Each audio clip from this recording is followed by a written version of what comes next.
सोडली तर महाराष्ट्राच्या हजारो ग्रामीण भागात यापेक्षा वेगळे जीवन तुम्हाला कुठेच आढळून येणार नाही. अन्यायाच्या विरुद्ध न्यायाच्या आशेने लढताना माझ्या दलित बांधवांचे जीवन मोर्चा आंदोलनातच जाते.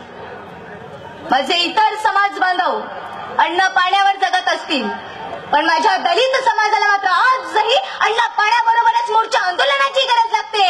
हे वास्तव आहे. कायद्याने अधिकार दिलेत हो, पण तरी सहज काहीच मिळत नाही. कायद्याने मिळालेल्या अधिकाराचा लाभ घेण्यासाठी आज रक्त आटवावं लागतं. भर उन्हात कशाला कोरड पडेपर्यंत घोषणा द्याव्या लागतात. अॅट्रॉसिटी बाबतची हीच परिस्थिती आहे. प्रथम अन्यायात बळी जायचं, मग न्याय मागण्यासाठी पोलिसांकडे गेलं की त्यांच्या लाठ्या काठ्या खायच्या. गुन्हा नोंदवू नका म्हणून गुंडांचा दबाव, त्यामुळे ना खडक ना खाटक अशा केविलवाण्या परिस्थितीत माझ्या दलितांनी काय करावे? अंतर्मुखाने थोडासा विचार करा हो. जरा भूतकाळात जा मराठ्यांनो. महाराष्ट्राच्या आणि देशाच्या सत्तेत गेली अनेक दशके तुम्हीच होतात. तुम्हालाच सर्वोच्च स्थान होते. तुमचा शब्द हा अंतिम शब्द मानला जायचा. तेव्हाही जाती धर्माच्या जात्यात दलितच भरडला जात होता. रोज कुठे ना कुठे एका तरी दलिताची शिकार व्हायची. जंगली प्राणी तशी शिकारीवर तुटून पडतात, मृत शरीराचे लचके तोडतात, त्याप्रमाणे अस्पृश्यांवर हल्ले व्हायचे.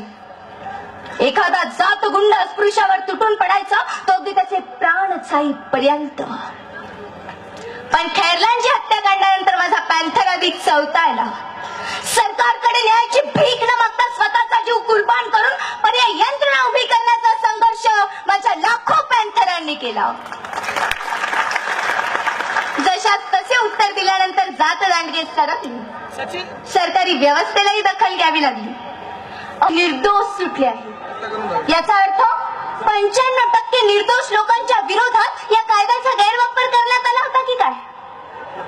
मुळात अॅट्रॉसिटी खालील कोर्टात दाखल झालेल्या खटल्यातून आरोपींना शिक्षा लागण्याची मागणी आज 4.75% म्हणजे 5%ही नाही. याचाच अर्थ पोलीस पीडितेची केस भक्कमपणे सादर करीत नाहीत. या उलट आरोपींना लवकरात लवकर कसा जामीन मंजूर करीत नसतात. कारण ते भुकेलेले असतात ना, म्हणून त्यांना भाकरीची किंमत कळलेली असते. ते अंधारात चाचपडत असतात म्हणून त्यांना उजेडाची किंमत कळलेली असते. ते आजही अज्ञानी आहेत म्हणून त्यांना ज्ञानाची किंमत कळलेली असते. ते कशाला गैरवापर करतील अॅट्रॉसिटीचा? अरे ज्यांना अॅट्रॉसिटीचा वापर कसा करावा हेच माहित नाही, ते अॅट्रॉसिटीचा गैरवापर करण्याच्या फंद्यात तरी कशाला पडतील?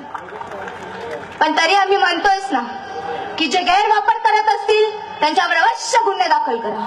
पण फक्त एकच करा मित्रांनो, हा जातीचा अहंकार पहिले काढून टाका. तुम्ही तुमचा विकास करा, आम्ही आमचा विकास करतो. बघूया कोण पुढे जातो ते.